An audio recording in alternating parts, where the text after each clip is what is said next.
What's up, guys? It's your boy, Mr. Luke Evan Brooks. Welcome to the channel.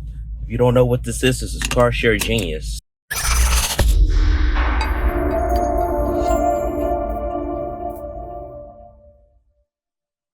So I'm doing something a little bit different. Like I told people, we're going to start trying to get more videos out more often because I don't think once a week is enough. I think I do y'all a disservice. If you're new to the channel, make sure you hit the subscribe button and make sure you hit the bell notification. That bell notification will tell you when I have the latest videos that come out. And I just dropped one the other day, so check that out. So today we're just going to talk about some of the things that I notice when it comes to buying a car. And I know y'all will say, hey, everyone knows what to do. No, not everyone knows what to do because people have lemons. I would tell you a story. This is about my father when he bought one of his cars back in the day, way back in the before I was born. And he thought the car looked great. I don't know what type of car it was. It might have been a Mustang or whatever. And he thought he was on some good stuff. Come to find out that the car had a faulty bottle. What does that mean, Luke? It's that basically that car was rusting. It was literally rusting, like he could do Flintstones. And I mean, he could put his foot down to the floor and it'd be sticking out underneath the undercarriage. And from that point right there, he had a hard distrust when it came to American cars. And this is back in the 70s or whatnot, but he never went back to an American car until many, many years later. So why are we talking about that? We're talking about the things that you need to know about vehicles. Back then, they didn't have the internet. You had to do your own research, go do some digging around or whatnot. But now we're in a world now where we have everything to us easily. A person asked me about, in the one video I talked about the 3 profitable cars. I was talking about different styles. They asked me about specifics about a Hyundai, and then the CVR, or CRV, excuse me, for Honda. And I told them, like, these are the ones that I know based off my experience that I never had an issue. I never had an issue with a Honda. I'm actually driving a Honda Accord out here in Bahrain, and I never had any issues with this car. I got the little undercarriage thing that fell down, but I'm gonna go to the oil change place so they can fix that. It just snagged something when I was driving not too long ago. But other than that, no issues whatsoever. I know guys out here, they're buying vehicles, and I talk to folks about this and educating y'all about this, that they would go ahead and buy a vehicle. They would go ahead and buy a vehicle out here in Bahrain because it's got a brand. People buying brands. And my dad taught me something about that too. Be careful about these brands because that's what you're really paying for at the end of the day. You're not paying for nothing else other than a brand.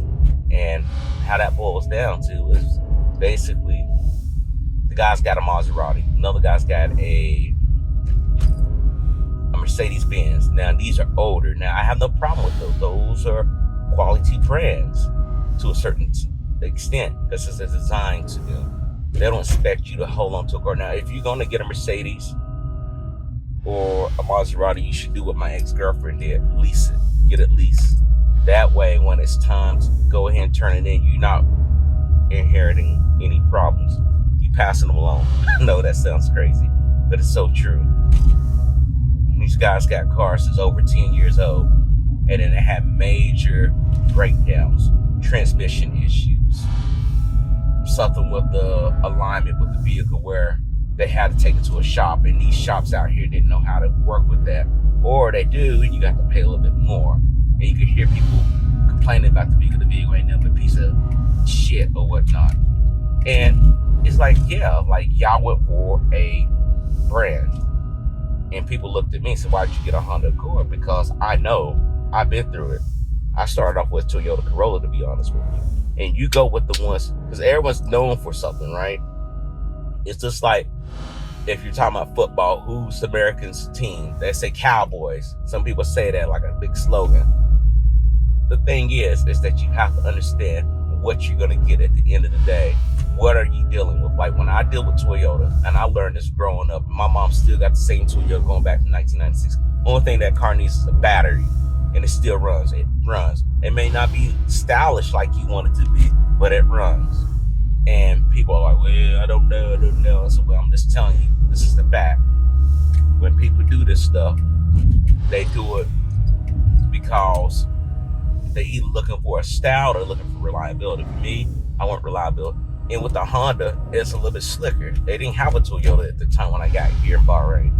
They didn't have one for sale, so I went with the next best thing, a Honda. I never had a Honda before, but my ex-girlfriend had a Honda, and it was pretty amazing because once we basically got in that vehicle, you could tell the style. This was like a 2003, I believe she had, maybe 2001, I can't remember. It's back in college.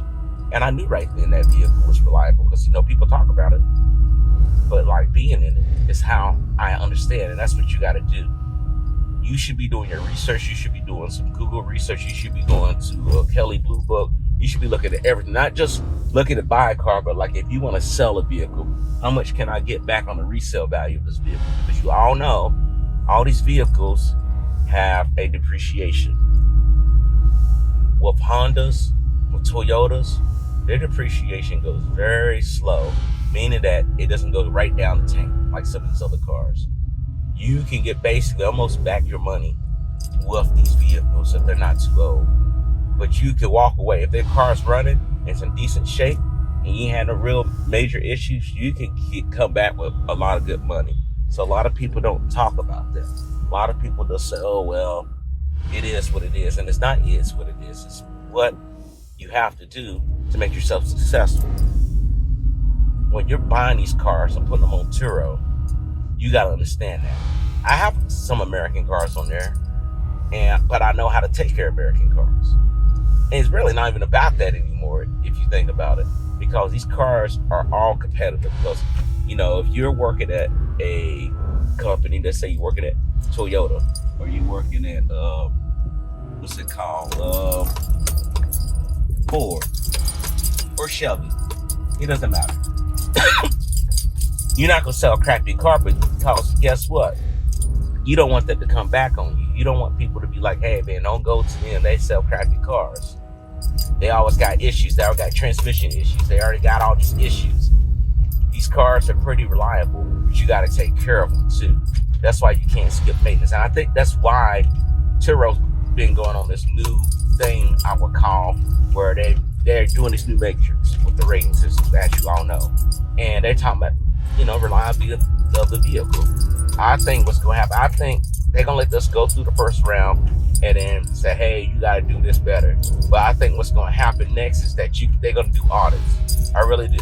I do think that they're going to do audits on your vehicle, meaning that, hey, we need you to pull the maintenance sheet on your vehicle to see what you got going on. Submit your manuals, or they can pull up the manuals. They can pull them all up, right? And then see what really is going on with you. Because at the end of the day, you don't want to be that person who has a crappy car and skipping out on maintenance. So for example, I can see it playing like this, guys. If you got a vehicle, you put it on Turo, and you get a manual and see these are the recommended things that you need to do to your vehicle, you either gonna have to show proof that you've done them recently, or it's gonna happen at this date, and you can't fail this maintenance. This is something that we learned in the Navy called PMS. If you skip a check, it has to be documented on why you skipped this routine maintenance that needs to be done. For example, spark plugs may have to be changed, recommended based off the manufacturer's instructions. Hey, every 30,000 miles, and now you at 50,000 miles, you will have to explain or show documentation on why this wasn't performed. If it wasn't performed, then it would be an issue. So you have to take that in consideration. So another thing that I will say too, with this whole Turo thing, with this whole maintenance stuff, is cleanliness. You're gonna have to show documentation. I mean, we already do that now, taking pictures of vehicles and whatnot. But they may say no longer that you can get your vehicle clean by yourself. You have to take it to a shop, show that you got some type of membership that this vehicle's taken care of. So it's just something that y'all guys got to think about. But overall, going back onto the subject, making sure that your vehicles are safe, they're reliable, they're doing what they need to be done as far as making sure that they're taken care of. You got to look at the Kelley Blue Book. You got to make sure that you look at all the things that's involved with your review, everything that you need to have. So anyway, I'm gonna hit y'all up, guys. So make sure when you're doing this, when you're on Turo, that you follow all the instructions that you need to do to be successful. Don't lose. Don't come into a situation where you're not able to do the things that you need to do to be able to successfully win at this game called Turo. It shouldn't be an issue. It shouldn't be a problem where you don't know what you're doing. This is something pretty straightforward that you can do. Now, I do have a book called Starting Out on Turo. Starting Out with Turo is a book that's going to walk you through the basic fundamentals of how to actually run your fleet. It's just the basic fundamentals. It's not the whole thing. It's not the whole playbook. But it will get you started. Instead of you trying to figure out, oh, how do I do this? How I do that? It cuts all that out. You read the chapter play by play. You will see, okay, this makes sense. Do this step. I have another thing called Car Share Genius. It's my membership course. This course, you only pay one time. This will allow you to get the full immersive training that you need to run your business like me, where it's automated, but not only automated, but working remotely. So you definitely want to check this out, and you don't want to miss out, guys. So again, I thank you for taking out the time to talk to me. I'm going to throw this video up real quick so you will get it. And we're going to start getting these videos out more than one time a week. I think we'll either do it by the car or we'll do it on the whiteboard. You let me know. Tell me what you want to do, and we're going to talk about it. I see you guys later.